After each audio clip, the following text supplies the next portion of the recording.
विभिन्न प्रकार की कृषियाँ जो होती हैं, कृषि की विधियाँ, उसी के बारे में चर्चा करेंगे। तो देखिए यहाँ पे पहला दिया है सेरीकल्चर किससे संबंधित है? मतलब सेरीकल्चर में किसके बारे में हमें जानकारी मिलती है? तो रेशम कीट के पालन से संबंधित है ये।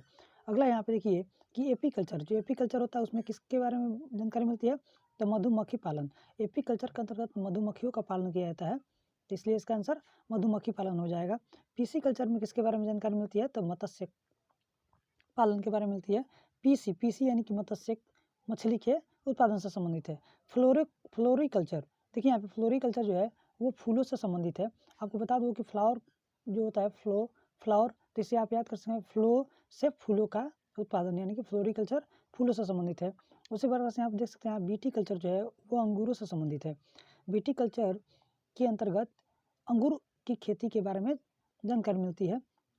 उसके बाद आप देखिए यहाँ पे वर्मी कल्चर जो है, वर्मी कल्चर का संबंध है केचुआ के पालन से।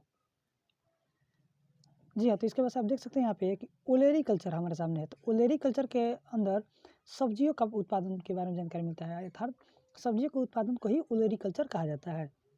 इसके बाद देखिए यहाँ पे पोमो कल्चर है। पोमो कल्चर जो होता है वो फलों के उत्पादन से संबंधित है, फलों के उत्पादन को ही पोमो कल्चर के अंतर्गत रखा जाता है। ओलेरी कल्चर जो होता है वो सब्जियों के उत्पादन से संबंधित है। जी हाँ, तो इसके बाद आप देख सकते हैं हॉर्टिकल्चर, हॉर्टिकल्चर जो है बागवानी से संबंधित है।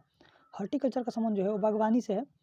और उसके बाद से आपको देखिए यहाँ पे एरोपोटिक, जो एरोपोटिक होता है उसका संबंध होता है हवा में पौधों को उगाना ही एरोपोटिक कहलाता है। उसका से यहाँ पे हाइड्रोपोनिक्स, हाइड्रोपोनिक्स का मतलब होता है कि जल में पौधा को उगाने का प्रणाली जो होता है, प्रणाली उसे हाइड्रोपोनिक्स कहा जाता है।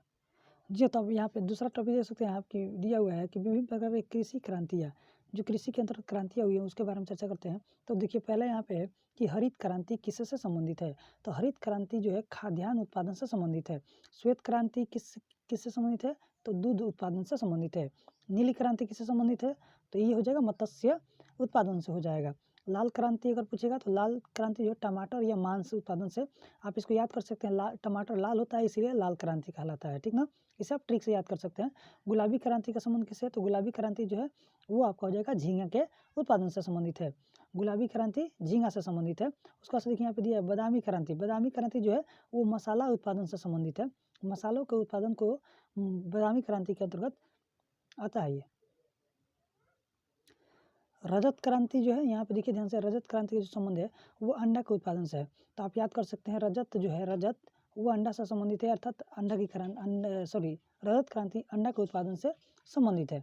उसका सब देख सकते हैं भूरी क्रांति, जो भूरी क्रांति का संबंध है वो उर्वरक उत्पादन से संबंधित है।